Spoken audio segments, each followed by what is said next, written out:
የዛሬ 32 ዓመት ልክ በዛሬዋ ቀን መጋቢት 23 ቀን 1985 አንድ የኢትዮጵያ አየር መንገድ አውሮፕላን ተጠልፎ ነበር። ለቀናት የዘለቀው የጠለፋ ድራማም በወቅቱ ዋነኛ የመነጋገሪያ ርዕስ ነበር። ለመሆኑ ጠለፋው ምን ይመስል ነበር? መቋጫውስ ምን ሆነ? በወቅቱ ትታተም የነበረችው ሙዳይ መጽሔት የጠለፋውን ዝርዝር እንደሚከተለው አቅርበው ነበር።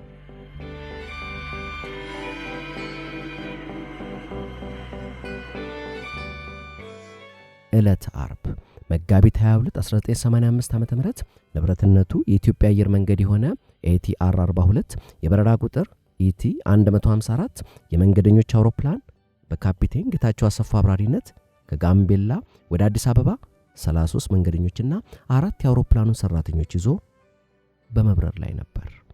በመሃሉ ከተሳፋሪዎቹ መሃል አንደኛ ተማሪ ሙኒት ተረፈ የአምቦርሻ ኮሌጅ የሁለተኛ ዓመት ተማሪ፣ ሁለተኛ ወጣት ጌትነት ተረፈ፣ ሶስተኛ ሻምበል ኢብሳ ኤርኬሳ የቀድሞ ምድር ጦር መሐንዲስ ባልደረባ፣ አራተኛ መቶ አለቃ ምስጋናው ወልደሰማያት የቀድሞ ምድር ጦር ባልደረባ በነበሩ ግለሰቦች አውሮፕላኑ በቁጥጥር ስር መደረጉ ሲነገር መንገደኛው በሙሉ ስጋት ላይ ወደቀ። ከዚያም አንድ ወጣት ተነስቶ ፊቱን ወደ መንገደኞቹ በማዞር መንገደኞች የአውሮፕላን ካሁን ሰዓት ጀምሮ ስለተጠለፈ በቁጥጥራችን ስር ናችሁ፣ እጃችሁን ወደ ላይ አለ። ቦምብ ይዟል። ሌላው ጓደኛው ደግሞ መንገደኞቹን መፈተሽ ጀመረ። ቀጥሎም የመጀመሪያው ተናጋሪ ወደ ፓይለቱ ሄዶ ተቆጣጠረው። አውሮፕላኑ ወደ አዲስ አበባ መብረሩን ትቶ አቅጣጫውን በመቀየር ወደ ጅቡቲ እንዲያቀና ለፓይለቱ ለካፒቴን ጌታቸው አሰፋ የማስገደጃ ትዕዛዝ ተሰጠው። አብራሪው አንዳችም ድንጋጤ ሳይታይባቸው አውሮፕላኑ በቂ ነዳጅ እንደሌለውና ጅቡቲ ለመድረስ እንደማይችል ካስፈለገም ድሬዳዋ ነዳጅ ሞልቶ ወደ ተጠቀሰው ስፍራ ለመብረር እንደሚችል ለጠላፊዎቹ ይገልጹላቸዋል። ጠላፊዎቹም ይስማማሉ። በመጨረሻም በረራ ወደ ድሬዳዋ ሆኖ ከቀኑ 10 ሰዓት ላይ አውሮፕላኑ መሬት ይይዛል። ቀጥሎም ችግሩ ተገልጾ የአየር መንገዱ ሰራተኞች ነዳጅ እንዲሞሉ ይጠየቃሉ። ሆኖም የአውሮፕላኑ መጠለፍ ቀደም ብሎ ተሰምቶ ነበርና ባለስልጣናት በቅድሚያ ከጠላፊዎቹ ጋር መደራደር ያስፈልጋል በማለት አውሮፕላኑ በታጠቁ ኃይሎች ተከቦ የቃል ምልልስ ይደረግ ጀመር።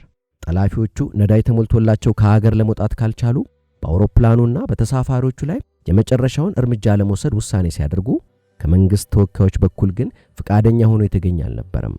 በዚህ አይነት ድርድሩ ቀጥሎ አንድ ቀን አለፈ።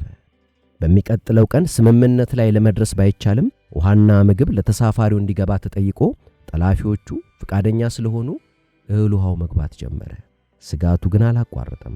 በዚህ ላይ በአውሮፕላን ውስጥ ያለው ሙቀት እንደ እሳት በመፋጀቱ ተሳፋሪው ላበላብ ሆነ። ቀኑም እየተራዘመ ሄደ።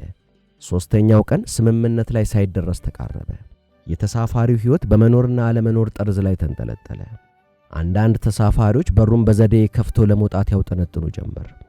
እናም እሁድ ዕለት ምሽት ላይ በአደጋ ጊዜ ለመውጣት እንዲያስችል በተዘጋጀው በር በኩል 15 ተሳፋሪዎች በሩን በጥንቃቄ ከፍተው ሊወርዱ ሲሉ ከጠላፊዎቹ አንዱ ከሻምበል ኢብሳ ኤርኬሳ ጋር ትንቅንቅ ገጠሙ። ከዚያም መንገደኞቹ ጠላፊውን ኢብሳ ኤርኬሳን ገፍትረው ወደ ምድር ወረወሩት። እነርሱም ከአውሮፕላኑ ዘለው ወረዱ።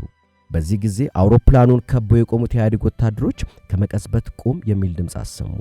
ተሳፋሪዎቹ ይህን ድምፅ ሲሰሙ መሬት ላይ ተኙ። ከተሳፋሪዎቹ መካከል ዓለሙ ካሳ የተባለው መንገደኛ በድንጋጤ ሲሮጥ ከጸጥታ አስከባሪዎች በተተኮሰ ጥይት ተመትቶ ሕይወቱ አለፈች። አካባቢው ጸጥ ረጭ አለ። ይህም በመሰለው ትርኢት ውስጥ ነበር በመንገደኞች ተገፍቶ ከአውሮፕላኑ ወደ ምድር የተጣለው ጠላፊ ሻምበል ኢብሳ ኤርኬሳ ከመታገት ባመለጡ መንገደኞች ጠቋሚነት በጸጥታ አስከባሪዎች ሊያዝ የቻለው። የመጀመሪያው የጠለፋ ድራማ በዚህ መልክ ተጠናቀቀ። በአውሮፕላን ውስጥ የቀሩት ጠላፊዎች በተፈጸመው ድርጊት በመበሳጨት እኛ ለእናንተ ሕይወት በማዘን ሁሉን ነገር እያስገባን ስንተባበር፣ እናንተ ግን እኛ ላይ ችግር ለመፍጠር ዓላማችንን ለማደናቀፍ ሞከራችሁም አይደል? ስለዚህ ከዛሬ ጀምሮ አብረን እናልቃታለን እንጂ አንዳችም ትብብር አናድርግም በማለት ማስፈራራት ጀመሩ። ይህን ጊዜ ተሳፋሪው በባሰ ጭንቀት ውስጥ ወደቀ። የሞት ጥላ አንዣበበበት። ተስፋው ተሟጦ የመጨረሻውን ሰዓት በስጋት መጠበቅ ግድ ሆነበት። ቀኑ እየገፋ ሄደ። ረሃቡና ውሃ ጥሙ የተሳፋሪውን ሕይወት ተፈታተነው። ጠላፊዎቹ ከሀገር ካልወጣን አውሮፕላኑንና ተሳፋሪውን እናወድማለን በሚለው አቋማቸው ሲጸኑ፣ በመንግስት በኩል ደግሞ ወንጀለኞቹን በምን አይነት አቀራረብና በምን አይነት ስልት ቁጥጥር ስር መዋል ይቻላል በሚለው ጉዳይ ላይ ምክር ሲደረግ ሰነበተ። ከወጣው ስልት ውስጥም አንዱ ከተያዘው ጠላፊ ከሻምበል ኢብሳ ኤርኬሳ ቃል በመነሳት የሁለቱን ጠላፊዎች ማለትም የተማሪ ሙኒት ተረፈና የወጣት ጌትነት ተረፈን ወንድም አቶ ደረጀ ተረፈ የተባለውን ከሚሰራበት ከአዲስ አበባው አንበሳ ጫማ ፋብሪካ ድረስ በመሄድ የደህንነት አባላት ወደ ሀገር ውስጥ ጉዳይ ሚኒስትር ዋና መስሪያ ቤት ይዘው ይሄዳሉ።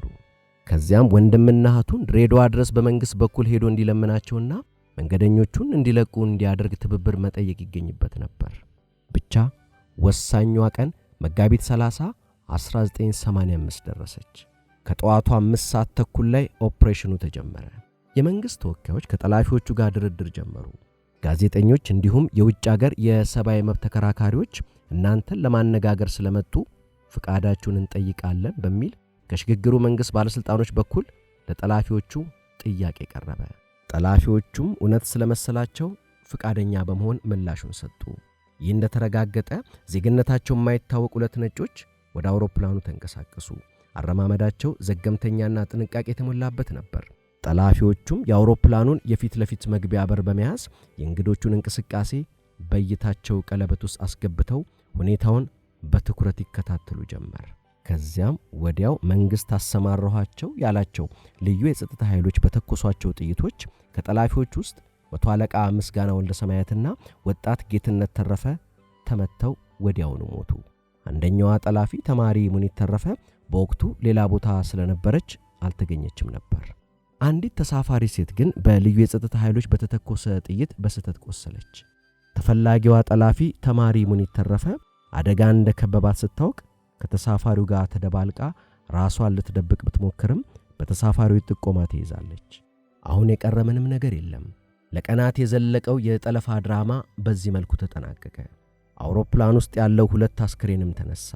ተሳፋሪዎቹም ከአንድ ሳምንት ምጥ በኋላ ተገላገሉ። አንዷ ቁስለኛ መንገደኛም ወደ ድሬዳዋ ድል ጮራ ሆስፒታል ለሕክምና ተላከች። የሁለቱ ጠላፊዎች አስክሬንም ለቤተሰቦቻቸው ተሰጥቶ በሚኖሩበት አምቦ ከተማ ተቀበረ። ጠላፊዎቹ በሙሉ የአምቦ ከተማ ነዋሪዎችና ጓደኛሞች ነበሩ። ጠላፊዎቹ ወንድምና እህት ዘመድ ለመጠየቅ ወደ ወሊሶ እንደሚሄዱ ለቤተሰቦቻቸው ነግረው የወጡ ሲሆን ሌሎቹ ሁለቱ ደግሞ አዲስ አበባ ሥራ አግኝተናል በማለት ወደ አዲስ አበባ በአንድነት ከመጡ በኋላ ወደ ጋምቤላ ሄደው አውሮፕላኑን መጥለፋቸው የታወቀ ሲሆን ምክንያቱ ለጊዜው ባልታወቀ ሁኔታ ጋምቤላ የሚገኘው ሲቪል አቪዬሽን ሰራተኛ የነበረው አቶ አለሙ ሊመን በክልሉ የኢህአዴግ አባሎች ተይዞ ታስሯል።